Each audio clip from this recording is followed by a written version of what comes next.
Bonjour et bienvenue à toutes et à tous à cette 13e bulle des deux rives que nous sommes ravis, Hélène et moi, d'animer aujourd'hui avec Robin Villiers et Grégory Cluzel et avec vous, plus de 50 participants inscrits. Donc, vous nous rejoignez au fur et à mesure et nous allons en profiter pour vous présenter rapidement la SCOP Les Deux Rives et la démarche des DQE dans laquelle s'inscrivent ces bulles. En 2 mots, la SCOP Les Deux Rives est une société multirégionale, coopérative, implantée à Lyon, Strasbourg, mais aussi Dijon, Caen et Paris. Nous animons, défrichons et mettons en lien des professionnels sur les sujets de l'écologie dans le bâti et l'aménagement, au travers de la formation, de voyages d'études, d'animation de réseau et d'assistance à maîtrise d'ouvrage. Notre parti pris affiché, c'est de détourner, questionner, expérimenter ce que sont les nouvelles formes d'habiter, de vivre ensemble et les modèles économiques associés, avec toujours notre mantra, faire ensemble et autrement. C'est autour de l'activité fondatrice de notre SCOP, la formation certifiante et labellisée DDQE Développement durable et qualité environnementale sur l'écologie dans le bâtiment et l'aménagement, que nous avons lancé ces bulles des deux rives au printemps. Avec ces rencontres DDQE sous forme de webinaires, on souhaite permettre au plus grand nombre d'accéder aux thématiques qui jalonnent nos formations certifiantes et labellisées DDQE et d'échanger avec les experts qui les animent et qui nous font le plaisir de contribuer à cette initiative. Nous vous rappelons que la programmation complète et les liens d'inscription pour les prochaines bulles sont renseignés sur le blog Faire ensemble et autrement. Aujourd'hui, ce sont Grégory Cluzel, donc architecte conseil au CAU Rhône Métropole, et Robin Villiers, chargé de projet habitat privé à l'ALEC Métropole de Lyon, qui vont animer cette bulle sur le sujet rénovation énergétique en copropriété, levier de la transition écologique et d'une amélioration du cadre de vie. Alors, on va vous faire un peu la petite histoire de ce webinaire qu'on vous propose aujourd'hui et qui nous tient particulièrement à cœur. Donc, ce webinaire vous est proposé dans le cadre de la formation originale conçue et proposée par le CAE Rhône Métropole de Lyon et la SCOP Les Deux Rives, formation intitulée « Agir en copropriété pour la rénovation énergétique de qualité », le volet 1, conduite de projet. Donc, à la demande de la profession, le CAE Rhône Métropole et la SCOP Les Deux Rives ont souhaité développer un cycle de formation, de forums et d'échanges sur le thème de la rénovation énergétique de qualité et de la place de l'architecte dans ce processus où le faire ensemble est fondamental. En effet, face aux injonctions de massification de la rénovation énergétique de copropriété, comment garantir à la fois la qualité des opérations, le respect des architectures et l'ambition écologique? C'est ce que nous allons commencer à explorer aujourd'hui et que nous vous proposons de poursuivre avec la première édition de cette formation qui aura lieu les 15 et 16 octobre le matin en classe virtuelle. Donc, participation possible depuis tout le territoire national, avec un partenariat CAE Rhône Métropole et la SCOP Les Deux Rives. Un deuxième volet d'agir en copropriété pour la rénovation énergétique de qualité, dédié aux outils de mise en projet collective, sera proposé l'an prochain. Quelques informations sur le déroulé technique de cette bulle avant de rentrer plus dans le contenu. Donc, on peut passer à la slide suivante, merci. Le webinaire se déroule comme d'habitude en 2 temps qui correspondent à 2 sujets traités par nos intervenants. Chacun des sujets se déroule en 2 parties de 15 minutes chacune. La présentation de la thématique par l'intervenant, puis un temps de questions-réponses animé par Céline et moi, Hélène, sur la base de vos réactions et questions posées dans la section conversée. Donc, si vous avez une question pendant la présentation ou pendant les temps d'échange, vous l'écrivez dans le chat, de préférence de façon synthétique, et on se fera les porte-voix de nos intervenants. On a configuré la séance vidéo coupée et micro éteint pour permettre une meilleure qualité de présentation. Et vous pouvez configurer l'affichage de votre côté pour déplacer les vignettes des intervenants et les nôtres pour avoir une meilleure visibilité sur la présentation. Avant de passer la parole à nos intervenants, quelques mots sur leur parcours. On peut passer à la slide suivante. Robin, tu es chargé de projet habitat privé à l'ALEC Métropole Lyon. Tu accompagnes des copropriétés dans l'agglomération lyonnaise depuis 2014 et tu as suivi plus d'une 50aine de projets de rénovation énergétique. Tu es initiateur et responsable pédagogique du MOOC RénoCopro et tu donnes régulièrement aussi des formations pour les professionnels de l'immobilier sur le thème spécifique de l'éco-rénovation en copropriété. Grégory, tu es quant à toi architecte chargé de mission au CAE du Rhône et de la métropole de Lyon. Tu es chargé de la coordination des missions de conseil sur la métropole et notamment de l'accompagnement de la PTRE EcoRénov sur des missions de sensibilisation aux enjeux d'architecture dans les opérations de rénovation énergétique en copropriété. et tu as un parcours professionnel de 25 ans au sein de plusieurs agences d'architecture. Vous allez tous les deux animer cette bulle à tour de rôle autour de 2 temps. Un premier temps avec Robin Lhuillier sur les enjeux de la copropriété et de la réhabilitation, dans un contexte de transition énergétique, de changement climatique et d'intégration de ces enjeux dans les politiques publiques. Le bâtiment est un levier majeur. Pourquoi cela devient-il une politique publique et comment cela se met-il à l'œuvre au niveau local et global? Tu mettras également en lumière l'engagement des architectes sur ces enjeux-là. Puis nous enchaînerons sur le deuxième temps avec Grégory Cluzel sur la rénovation énergétique au service de l'architecture et du cadre de vie. Et on laisse à présent la parole à Robin Lhuillier pour le premier temps d'intervention de cette 13e bulle. Et on se retrouvera pour les questions-réponses. Je te remercie. Bonjour à toutes et tous. Donc, effectivement, je suis Robin Lhuillier. Je travaille à l'ALEC Lyon Métropole, agence locale de l'énergie et du climat de la métropole de Lyon, association avec mission de service public sur toutes les questions de transition énergétique, notamment dans l'habitat privé en l'occurrence, et pour ce qui nous concerne aujourd'hui, les copropriétés. Donc, je vais vous faire une présentation qui durera une vingtaine de minutes. Et j'ai axé ma présentation sur les enjeux de la rénovation énergétique en copropriété pour les maîtres d'œuvre. Donc, je m'adresse dans cette présentation en premier lieu aux maîtres d'œuvre, architectes, bureaux d'études, économistes, pour savoir comment est-ce qu'on peut aborder le marché de la copropriété, puisque c'est une cible qui n'est pas évidente à appréhender pour différentes raisons. Donc, ce que je vous propose, c'est une présentation en 4 temps pour d'abord connaître le potentiel de ces copropriétés, connaître leur fonctionnement très brièvement, connaître la temporalité d'un projet et dernier point qui sera le plus important en termes de contenu et en termes de durée, c'est de savoir communiquer auprès des copropriétés. Donc l'idée, c'est que vous ayez quelques notions de base pour pouvoir aborder cette cible, la copropriété. On va un peu survoler, je ne vous le cache pas, en 20 minutes. L'idée, c'est d'aborder ces premiers questionnements et que vous puissiez ensuite les travailler vous de votre côté ou vous former éventuellement. Par exemple, les 15 et 16 octobre dans la formation qui est prévue avec le CAUE et la SCOP Les Deux Rives, ou avec d'autres outils de formation. On va rentrer tout de suite dans le vif du sujet. Quelques chiffres en fait sur la copropriété.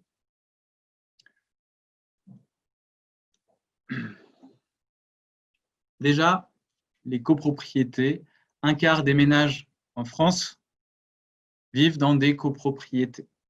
On verra tout à l'heure ce que c'est qu'une copropriété, quelle est la définition d'une copropriété. Mais retenez quelques ordres de grandeur. On a plus de 600 000 copropriétés sur le territoire national, avec une grande majorité de ces copropriétés qui comptent moins de 10 logements. 69% des copropriétés du territoire français comptent moins de 10 logements. A contrario, ça veut dire que plus de 30% des copropriétés comptent plus de 10 logements. Une particularité aussi, c'est qu'on a presque 60% des copropriétés qui ont été construites avant toute réglementation thermique.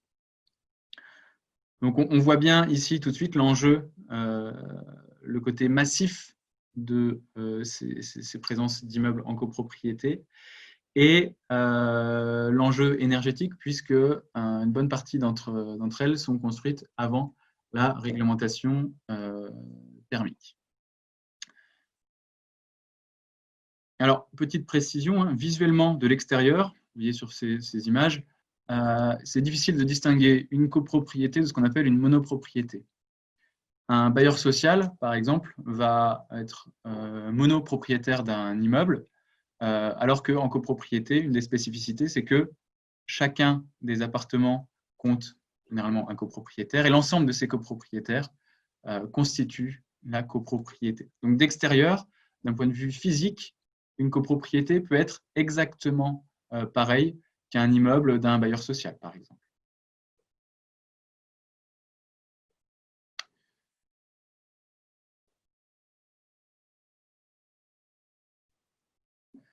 Ensuite, le potentiel, c'est-à-dire les améliorations qu'on peut apporter dans une copropriété. Je vais très vite ici, mais quand je parle de potentiel, c'est potentiel ici d'amélioration. Avant, on était plus sur un potentiel de marché. Ici, c'est quelles sont les améliorations qu'on peut apporter. Déjà, les améliorations, elles sont de deux ordres. Elles sont d'ordre énergétique et elles sont d'ordre également architectural. Je ne vais pas m'étendre sur ce deuxième point, puisque vous aurez tout à l'heure l'intervention de Grégory Cluzel, qui est architecte, qui saura beaucoup mieux en parler que moi. Mais l'important, c'est de retenir que le potentiel d'amélioration énergétique s'accompagne toujours d'une réflexion sur le potentiel d'amélioration architecturale. Alors, comment savoir quelles sont les améliorations à apporter? Il y a plusieurs temps, plusieurs endroits où on peut avoir une idée de ce potentiel. On découpera tout à l'heure plus précisément les différentes étapes, mais ici, c'est pour vous donner un premier angle d'attaque, une première vue globale. Déjà, pour pouvoir évaluer ce potentiel de rénovation, il y a des organismes de services publics qui peuvent aider un petit peu à se faire une idée du potentiel. Donc, on a les espaces FAIR, anciennement espace info-énergie. Les ALEC, dont je fais partie, sont des espaces FAIR. C'est un service public qui est gratuit et indépendant d'un point de vue des entreprises qui peuvent intervenir. Et au niveau architectural, vous avez aussi le CAUE, Conseil en architecture, urbanisme, environnement, qui peut intervenir pour identifier le potentiel architectural à préserver ou à améliorer. Donc ça, c'est la première étape de base. Ensuite, vous avez, dès lors que la copropriété souhaite aborder une rénovation, vous pouvez partir sur des études, des audits énergétiques ou aujourd'hui, ce qu'on entend plus couramment, ce sont des DTG, diagnostics techniques globaux, qui sont des études qui permettent de préciser le potentiel d'amélioration énergétique, où se situent les déperditions, quelles sont les priorités d'action d'un point de vue énergétique, et puis quels sont les points architecturaux sensibles pour lesquels il faut agir. Et on a des premières idées de chiffrage. L'étape suivante, c'est celle de la maîtrise d'œuvre, où on va avoir une équipe de maîtrise d'œuvre pluridisciplinaire qui va pouvoir étudier précisément un scénario de travaux qui permet de réaliser des économies d'énergie substantielles. Dans cette phase de maîtrise d'œuvre, on aura des études très complètes et précises sur le gain énergétique que l'on peut avoir et sur les améliorations architecturales. J'y reviendrai un petit peu tout à l'heure. L'illustration que vous avez ici, c'est une copropriété de l'agglomération lyonnaise qui a fait l'objet d'une rénovation énergétique globale, c'est-à-dire qui va porter sur plusieurs postes de travaux, sur l'enveloppe, les murs, la toiture, les menuiseries, le plancher, et les systèmes, ventilation et chauffage. Avec ici une division par plus de 2 de la consommation énergétique. Des exemples, vous pourrez en trouver un certain nombre. Il y a aussi des vidéos qui présentent les démarches de rénovation énergétique. C'est toujours intéressant de voir quels sont les travaux qui ont été effectués, mais surtout, quelle est la démarche qui a été entreprise par les représentants de la copropriété.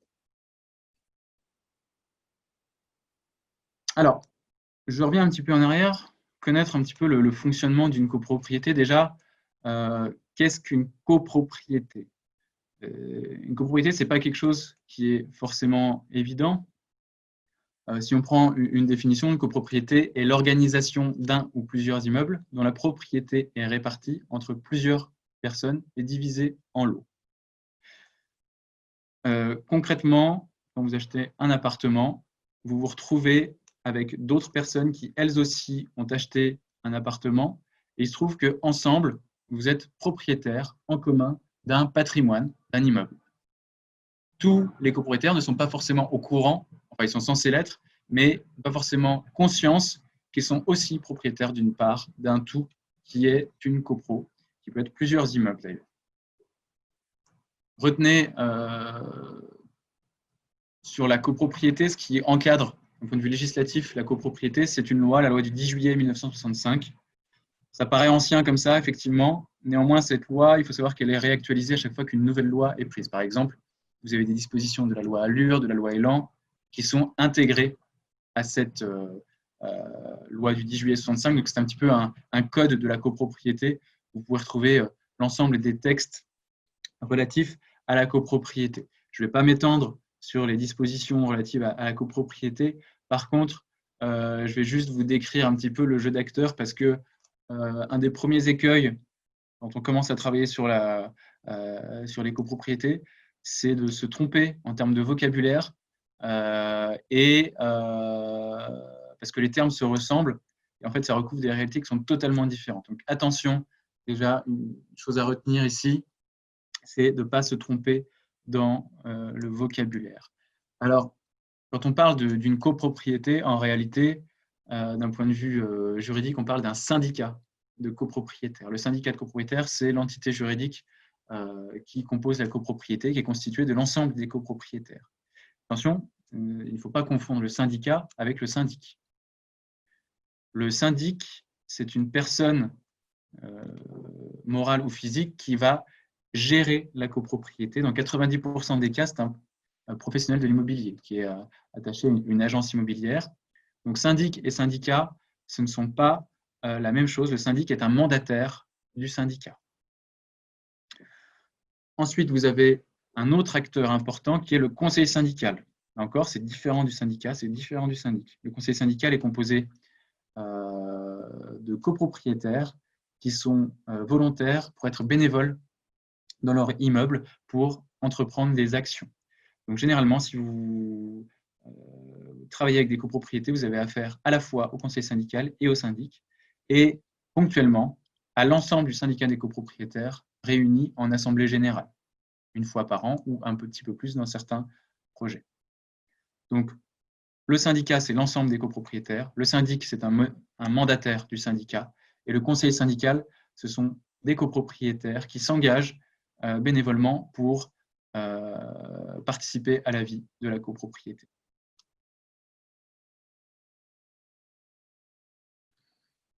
Alors, une des spécificités de la copropriété, c'est qu'elle va prendre des décisions lors d'assemblées générales. On a un ensemble de personnes qui n'ont pas les mêmes envies, les mêmes façons d'appréhender leur copropriété. Il faut que toutes ces personnes-là se mettent d'accord. Et l'instance pour se mettre d'accord, c'est l'Assemblée générale. Alors quand je dis se mettre d'accord, ça veut dire à une certaine majorité voter des projets. Il y a toutes différentes règles de majorité, je ne vais pas rentrer en détail ici, on n'a pas le temps, mais en fonction des décisions à prendre, il y a différentes règles de majorité et qui permettent d'enclencher des prises de décision et des budgets. Lorsqu'on est en copropriété dans un projet de rénovation énergétique, il y a des étapes qui prennent plusieurs années généralement. Et tout à l'heure, je vous parlais d'une étape préparatoire où on prend contact avec son espace faire ou le CAUE pour envisager un projet, connaître des premiers éléments de rénovation, de potentiel. C'est une première étape qui peut déboucher sur une phase d'étude avec un audit ou un diagnostic technique global. Et cette phase d'étude doit être votée en Assemblée générale puisqu'elle a un certain coût. Et donc, comme les Assemblées générales ont lieu annuellement, on considère qu'il peut se passer un an entre la préparation et le vote à terme d'un audit ou d'un diagnostic technique global. Une fois qu'on a réalisé cet audit qui permet d'identifier les déperditions et les potentiels scénarios de rénovation, la copropriété va cogiter, puisque, vous le verrez tout à l'heure quand je parlerai de communication, il faut savoir rebondir sur cet audit et que les copropriétaires prennent conscience de l'intérêt, ou pas d'ailleurs, de faire une rénovation énergétique. Et une fois qu'ils auront saisi cet intérêt, il faudra ensuite qu'ils passent à une phase de maîtrise d'œuvre, donc de voter une mission de maîtrise d'œuvre et payer cette mission. Donc pour ça, il faudra également une assemblée générale. Donc là, encore 1 an. Puis, une fois que la maîtrise d'œuvre aura réalisé ses missions, avant-projet, projet, etc., consultation des entreprises, on a un vote in fine des travaux, sachant qu'on peut avoir aussi une autre assemblée générale au moment de la présentation de l'avant-projet, avant la consultation des entreprises. Je vois qu'il y a des commentaires, hein, je les prendrai en fin de présentation. Et ensuite, une phase importante qui est celle du suivi des consommations, s'assurer que les résultats soient bien à la hauteur. Donc, on a facilement ici 5 années qui peuvent s'écouler entre les premières idées, puis la réception des travaux. Dans certains projets, on peut partir sur 2 ans, effectivement, on a déjà vu ça, mais généralement, effectivement, il faut partir sur un temps long. Et aussi et surtout, l'idée que les copropriétaires puissent prendre conscience de l'intérêt de ce programme et bien voir que si une partie minoritaire des copropriétaires souhaite envisager les travaux, l'ensemble des copropriétaires à terme devra les payer. D'où un travail de sensibilisation et de communication. Je vais attaquer ma dernière partie de la présentation. Je dirais que c'est presque la plus importante pour vous en tant que maître d'œuvre de savoir communiquer auprès des copropriétaires et de comprendre quelle posture adopter. Une copropriété, c'est une mini-société. Il faut bien aborder ce public-là. Il faut, dans un premier temps, quand je parle de communication, c'est déjà savoir aborder les enjeux relatifs à la rénovation énergétique, bien les connaître et les adapter bien sûr au projet, et puis aborder certaines notions aussi qui ne sont pas forcément évidentes à appréhender de prime abord. Donc j'aborde ici les enjeux que je vais passer assez rapidement pour pouvoir respecter le timing qu'on s'est fixé. Premier enjeu des copropriétaires, c'est de dire que les travaux de rénovation énergétique, si on a des travaux d'entretien qui sont à prévoir, c'est le bon moment pour les entreprendre, puisque qui dit entretien dit amélioration aussi. Et donc, les travaux de rénovation énergétique, souvent, pour des questions de temporalité, puisqu'on a des travaux, on y reviendra certainement pas avant une dizaine, voire une vingtaine d'années, et pour des questions financières, au niveau du surcoût de l'isolation par rapport à des travaux d'entretien réguliers, souvent on s'y retrouve d'un point de vue financier. Donc dès lors qu'on a des travaux d'entretien, c'est dommage de passer à côté de travaux d'économie d'énergie. A contrario, si les travaux de rénovation ont été réalisés il n'y a pas longtemps, travaux de façade, c'est plus compliqué d'aborder la rénovation énergétique. La question de la valeur verte du logement, des études ont montré, des études réalisées par les notaires, que des immeubles et des maisons avec une étiquette énergie qui est bonne aura tendance à se vendre, à être plus attractif en tout cas sur le marché immobilier. Un bien qui a fait l'objet d'une rénovation est plus attractif pour un acquéreur potentiel. Donc c'est aussi, quand on fait une rénovation énergétique, de la valeur qu'on va ajouter à son immeuble et à son appartement. Bien sûr, une rénovation énergétique est là pour améliorer le confort. Quand je parle de confort, il y a 3 dimensions. Il y a le confort d'hiver, bien sûr, comme le schéma ici l'explique. Je ne vais pas le détailler pour rester dans le timing, mais une rénovation énergétique contribue fortement à améliorer le confort chez soi en hiver, fenêtre de parois froides, de courant d'air. Et dans un deuxième temps, mais c'est souvent un des premiers retours qu'on a, qui est le plus manifeste par les propriétaires qui sont dans des immeubles qui ont fait l'objet de rénovation, c'est le confort d'été. Une amélioration très sensible du confort d'été dès lors qu'on a des isolations et un travail sur l'étanchéité à l'air. C'est un point extrêmement important. Et en troisième lieu, la rénovation énergétique s'accompagne toujours d'un travail sur la qualité de l'air intérieur à travers les systèmes de ventilation. Donc c'est aussi une amélioration très sensible du confort que d'avoir de l'air plus sain dans son logement. Ensuite, un argument climatique énergétique, c'est-à-dire que voilà, aujourd'hui, tout le monde est conscient des enjeux énergétiques. Il faut bien se rendre compte. Alors, je ne vais pas arriver en assemblée générale en vendant un projet à 1 million d'euros en disant c'est pour la planète, puisque ça ne marche pas. Néanmoins, il faut prendre conscience qu'avec l'ensemble des éléments qu'on a vus précédemment, prendre conscience aussi que c'est une des actions à la portée de particuliers qui est les plus forte en termes de gains de CO2. Les quantités de kilowattheures qu'on va économiser sont extraordinaires lorsqu'on fait une rénovation énergétique globale. Donc, voilà, c'est un point qui, pour moi, est très important. Limiter l'impact de l'évolution des prix des énergies, c'est assez évident, je ne m'attarde pas dessus. Et on a des incitations financières qui sont aujourd'hui très conséquentes. Je ne vais pas les détailler, mais sachez que l'État est actuellement en train de réfléchir à une prime nationale qui s'appelle MaPrimeRénov' spéciale copropriété. Donc, on attend de voir. Normalement, d'ici octobre, on devrait en savoir plus. Mais on a des aides locales aussi qui peuvent être très conséquentes. C'est le cas sur la métropole de Lyon. On a pu avoir plus d'une centaine de copropriétés qui réalisent des rénovations très ambitieuses grâce notamment à ce dispositif. Pour terminer, une petite façon de voir les choses aussi. Quand vous allez avoir l'expérience d'une copropriété, on va vous dire, mais est-ce que ces travaux sont rentables finalement? Eh bien, la question doit être posée différemment. Cette notion de rentabilité, j'aime bien la questionner puisque je trouve que les travaux de rénovation énergétique génèrent de la rentabilité, contrairement à d'autres travaux. Donc déjà, c'est une première chose. Mais au-delà de la rentabilité, moi, je préfère botter en touche et parler plutôt de reste à charge mensuel. C'est-à-dire combien vont me coûter les travaux par mois sur une période donnée, par exemple 10 ans. Et en général, quand on arrive à faire un travail qui permet de dire les travaux vont vous coûter tant d'euros par mois sur 10 ans, vous pouvez être sûr que vous avez l'adhésion d'un certain nombre de copropriétaires. Puisque si vous leur dites juste, là, si on a une copropriété de 100 logements, le projet coûte 1 200 000 euros, c'est panique à bord. Si vous leur dites que la rentabilité pure, si on prend l'ensemble de l'investissement rapporté aux économies de chauffage, si vous leur dites c'est 25 ans, le projet a du plomb dans l'aile.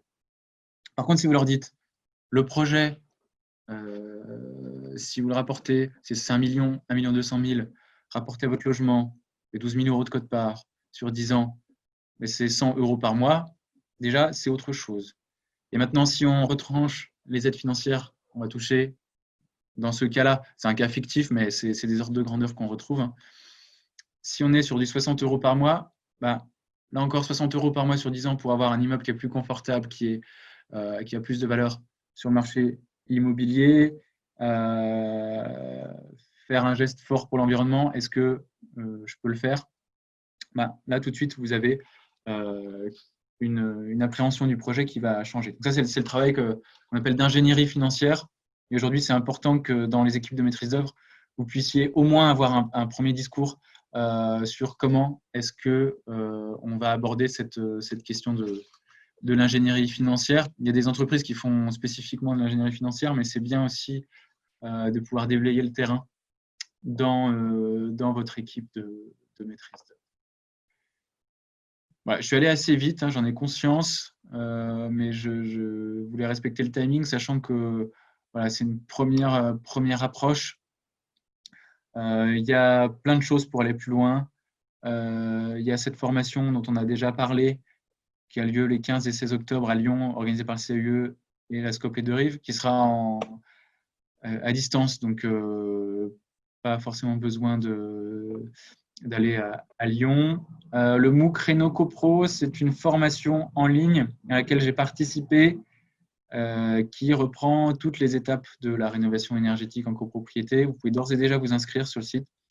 On y développe en fait ce qu'on a vu ici de manière plutôt ludique.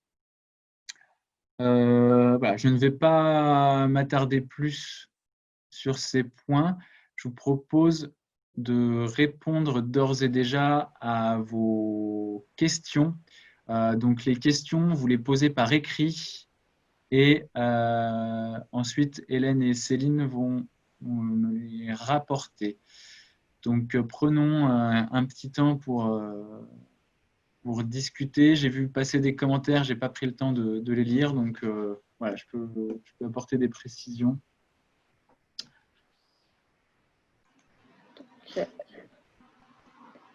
Merci Robin pour ce tour d'horizon de la méthode et des enjeux que pose cette réflexion sur la rénovation des copropriétés et la façon d'accompagner les copropriétaires à sauter le pas pour leur confort et la pérennité de leurs biens. Alors, une petite suggestion sur l'accompagnement à la décision collective de l'un de nos participants. Sur tes premières slides où tu listais 4 points, il manquerait un 5e point. Quelle posture adopter pour animer une prise de décision collective afin de repartir avec des arbitrages des copropriétaires pour poursuivre son étude maîtrise d'œuvre? Ouais, ça, je l'ai englobé sous le terme communication. C'est peut-être pas le meilleur terme, mais en tout cas, c'est effectivement, vous avez raison, c'est une question de posture qui est très importante de la part du maître d'œuvre aussi, vis-à-vis de ce public qui est un public non initié à la gestion de projets. Et comment est-ce qu'on va pouvoir faire émerger chez tous ces gens au profil très divers un projet de rénovation. Donc, il y a effectivement une phase aussi d'écoute des copropriétaires, puisqu'on ne débarque pas à une assemblée générale avec un projet tout cuit, prêt à être voté. Ça ne marche pas. Je n'ai peut-être pas assez dit. Il faut co-construire des choses avec les copropriétaires. Alors, pas tout le temps avec l'ensemble des copropriétaires, mais en tout cas, construire avec le conseil syndical et le syndic le projet et amener aussi des temps de discussion qui peuvent être séparés des temps protocolaires d'assemblée générale qui sont assez protocolaires et où ce n'est pas l'endroit en fait, pour discuter, c'est plus l'endroit pour prendre des décisions.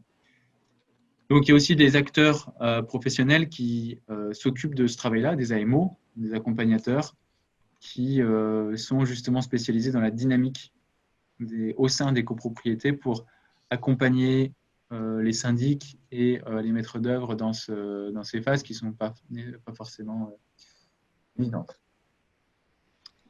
On avait une remarque qui va dans ce sens aussi sur les temps de décision. Donc, les décisions ne peuvent se prendre en une soirée, en une AG, surtout pour des gros projets comme la rénovation énergétique, d'où l'importance des réunions collectives préalables.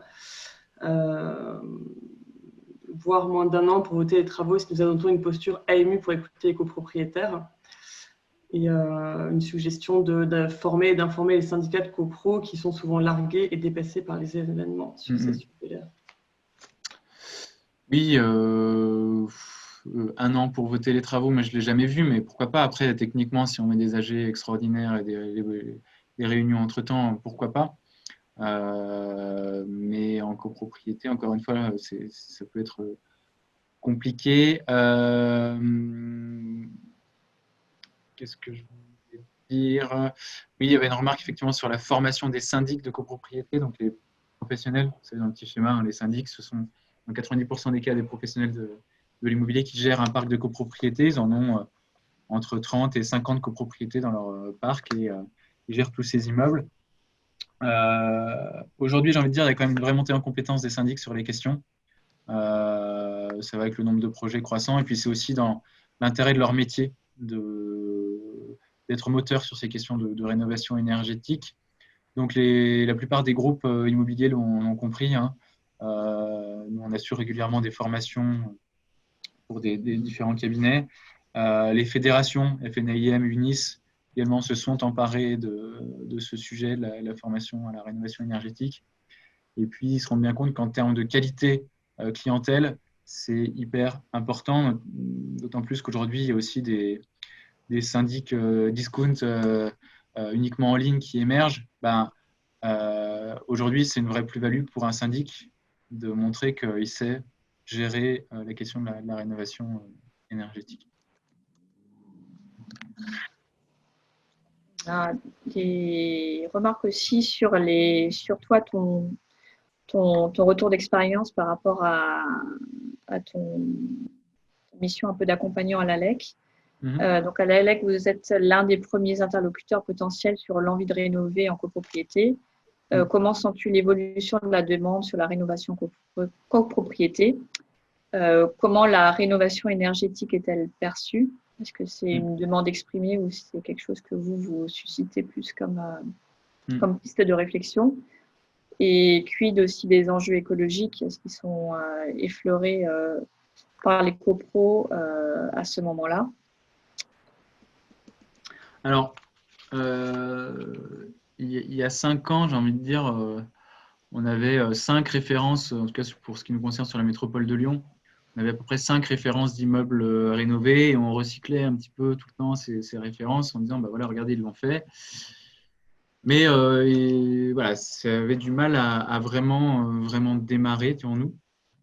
Puis ensuite, il y a eu un programme de la collectivité, en l'occurrence la métropole de Lyon, qui s'appelle EcoRénov', qui a proposé des aides financières lorsque on fait 35% d'économie d'énergie ou une rénovation de BBC. Une aide assez conséquente qui peut être supérieure à 100 000 € dans certains cas, dans des grosses copropriétés. Et aussi, on avait une obligation qui était celle de réaliser des audits énergétiques dans les copropriétés en chauffage collectif.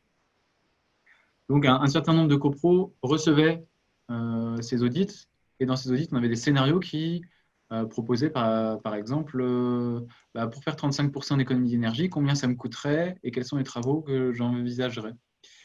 Et comme ce sont souvent les critères qui étaient posés par la collectivité pour donner des aides financières importantes, ça a boosté un certain nombre de projets pour aller vers des rénovations énergétiques complètes. Donc, on va dire, il y a eu un vecteur fort de la collectivité locale sur cette aide qui a été incitative.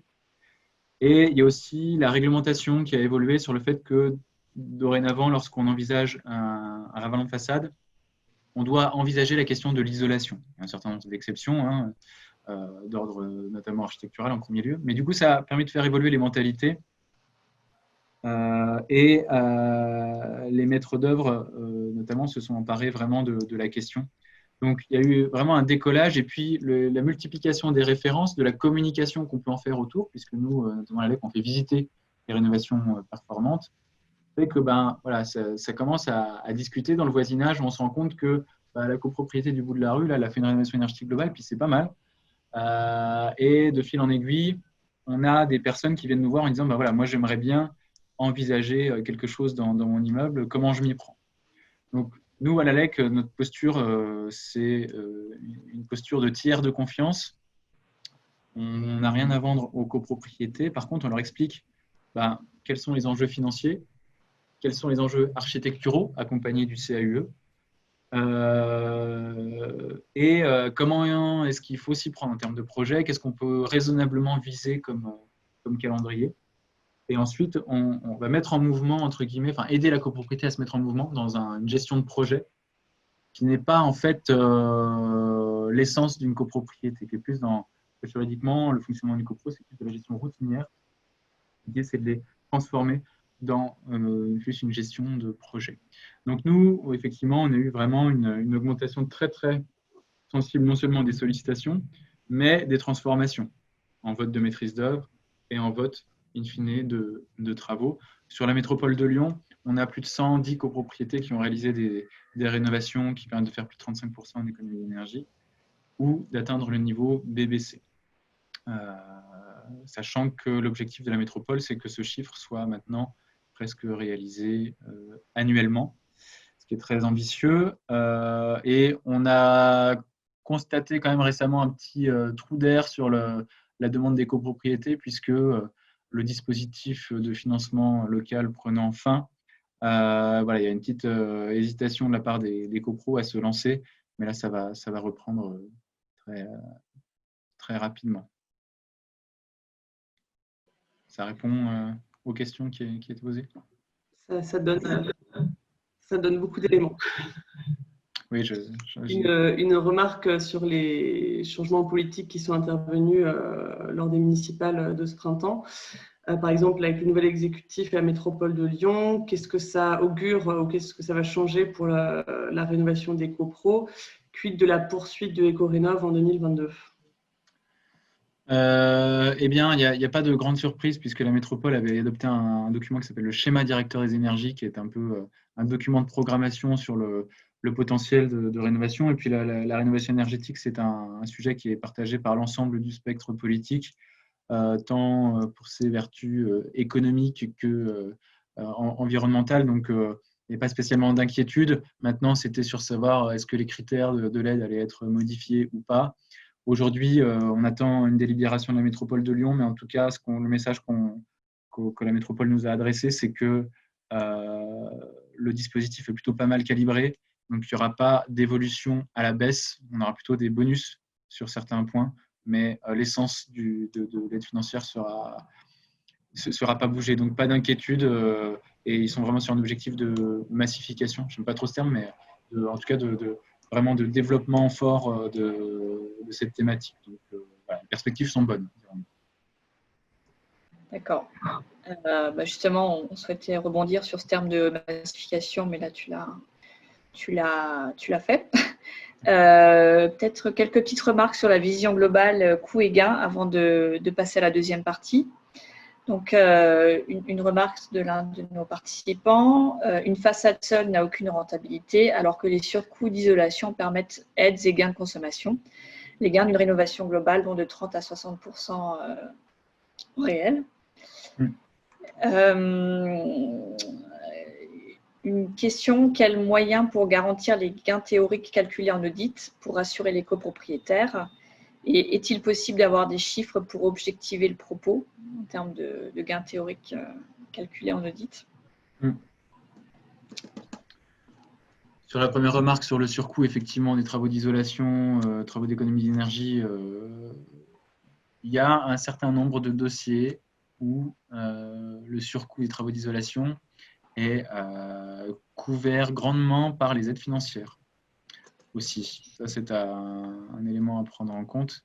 C'est-à-dire que des fois, quand on a un ravalement de façade à faire, on s'aperçoit que le surcoût pour faire un projet de rénovation énergétique peut être assez faible. Tout dépend du contexte. Tout le monde n'a pas la chance d'avoir un dispositif financier local. Mais même aujourd'hui, avec les certificats d'économie d'énergie, peut-être avec ma prime rénov, on va voir à quoi ça ressemble, mais en tout cas, avec ces dispositifs financiers, on est sur quelque chose qui est vraiment intéressant. Donc, c'est sûr que ça change complètement la donne. Sur le calcul des gains théoriques, c'est une question qui est importante. Je ne rentre pas dans le détail des méthodes de calcul du gain avant travaux, après travaux, etc. Mais ici, dans la métropole de Lyon, on a une méthode de calcul qui est dite réglementaire. Donc, c'est une méthode qui est assez, qui n'est pas ultra précise et qui, si vous voulez, si en amont les devis sont cohérents avec l'étude thermique, c'est-à-dire que l'étude thermique dit bah là, avec le projet, vous allez faire 40% de gains. On examine les devis et on considère que l'aide locale peut être accordée, quand bien même au réel, on serait en dessous. Ça, c'est une première chose. L'autre chose, c'est qu'on a un suivi des réalisations, des consommations d'énergie post-travaux, soit avec les données qui nous sont fournies par la copro, soit dans le cadre d'un partenariat avec GRDF ou avec Enedis, ils peuvent nous faire remonter les niveaux de conso, permettre de s'assurer que le gain est bien là. Aujourd'hui, les retours qu'on a sont plutôt rassurants là-dessus. Mais effectivement, il y a une possibilité qui est encore peu développée. Je vois dans les commentaires que c'est évoqué. C'est le contrat de performance énergétique, CPE, qui permet à l'entreprise qui va réaliser les travaux et ou à l'équipe de maîtrise d'œuvre aussi, et à l'équipe d'exploitation des systèmes de chauffage, de s'engager contractuellement sur un gain énergétique.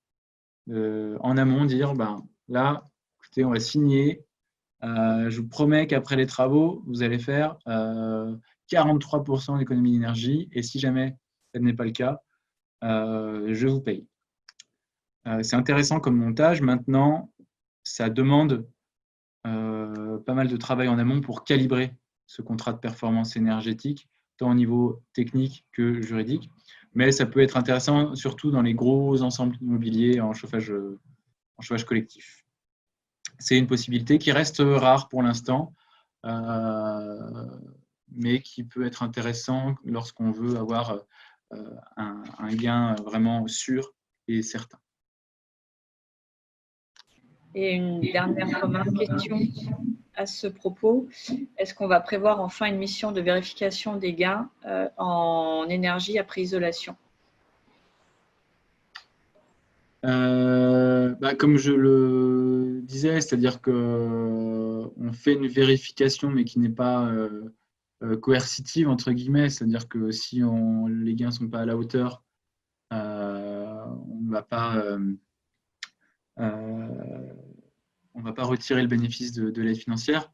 Maintenant, c'est ultra important de vérifier les consommations derrière, parce qu'on n'est pas à l'abri d'un bug dans l'ajustement de tout ce qui est relatif à l'exploitation de la chaufferie. Si vous faites une énorme rénovation énergétique sur l'enveloppe et que vous n'adaptez pas ensuite le système de chauffage, on peut avoir des dérives et il est important de mesurer où on en est là-dessus et d'agir en conséquence ensuite. Mais il n'y a pas aujourd'hui de vérification qui soit coercitive, en tout cas dans les rénovations énergétiques.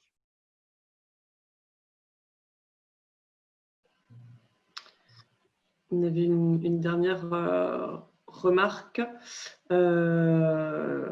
Aujourd'hui, si pas de subvention, pas de travaux, et quid de l'obligation de travaux éventuels par rapport à ces dispositifs? Si pas de subvention, pas de travaux, non, pas toujours. Enfin, c'est-à-dire que c'est sûr que dès lors que vous avez une subvention, ça tire les projets. C'est incitatif, ça bouscule les gens et souvent ils ont envie d'aller chercher des subventions. Les subventions portent essentiellement sur les travaux d'économie d'énergie. Maintenant, il se trouve que lorsqu'on va envisager des travaux de rénovation qui sont assez globaux, comme j'ai dit tout à l'heure, on ne va pas retoucher forcément à l'immeuble avant une dizaine, voire une vingtaine d'années. Donc souvent, lorsque des travaux d'économie d'énergie sont envisagés, on envisage aussi d'autres travaux qui ne sont pas subventionnés, mais qui vont avec. Par exemple, refaire les garde-corps, par exemple, refaire les halls d'entrée. C'est l'occasion aussi de faire d'autres travaux qui ne sont pas subventionnés. Après, pas de subvention, pas de travaux, tout dépend. C'est-à-dire que si vous avez une façade qui commence à faire vraiment la tête, vous n'allez pas attendre la subvention pour agir. Mais il se trouve qu'aujourd'hui, les façades, dès lors qu'il y a isolation, sont subventionnées. Mais, je ne sais pas si ça répond à la question, mais disons, pour les travaux d'économie d'énergie, vous avez des subventions qui existent, donc ça tire les projets. Et pour les autres travaux non énergétiques en premier lieu, vous pouvez bien sûr les intégrer dans le cadre d'un projet de rénovation énergétique globale. Voilà, sur l'obligation de travaux. Sur l'obligation de travaux, vous avez effectivement la loi Grenelle 2 et son décret d'application. Non, pas Grenelle 2, excusez-moi, j'ai un bug sur la loi qui oblige à l'isolation à l'occasion d'un ravalement de façade, avec de nombreuses exceptions, notamment architecturales. Donc aujourd'hui, c'est la seule obligation qui est dans le droit positif, c'est-à-dire qui est en vigueur. Elle a beaucoup d'exceptions qui font que c'est rarement invoqué, mais ça donne un signal intéressant. Ouais, de toute façon, Grégory va revenir là-dessus en deuxième partie. Ouais. Et on a des pistes d'obligation, effectivement, sur la question des passoires thermiques avec une étiquette F ou G. Aujourd'hui, on n'a pas de texte réglementaire qui viennent préciser ces notions-là. Mais effectivement, ce n'est pas impossible qu'à terme, on soit sur une obligation de travaux pour ce que le gouvernement appelle les passoires énergétiques, donc l'étiquette énergie F ou G. Voilà, bon, écoute, merci beaucoup Robin pour tous ces échanges et ces réponses nourries aux questions qui ont été posées suite à ta présentation. Nous allons passer à présent la parole à Grégory Cluzel pour la deuxième partie de notre bulle sur les aspects patrimoine et cadre de vie. La rénovation énergétique de qualité est essentielle, mais ne doit se faire au détriment du patrimoine et du cadre de vie. Donc, avec des exemples concrets de projets, une réflexion sur la place de l'architecte. C'est ce que Grégory Cluzel va nous présenter à présent.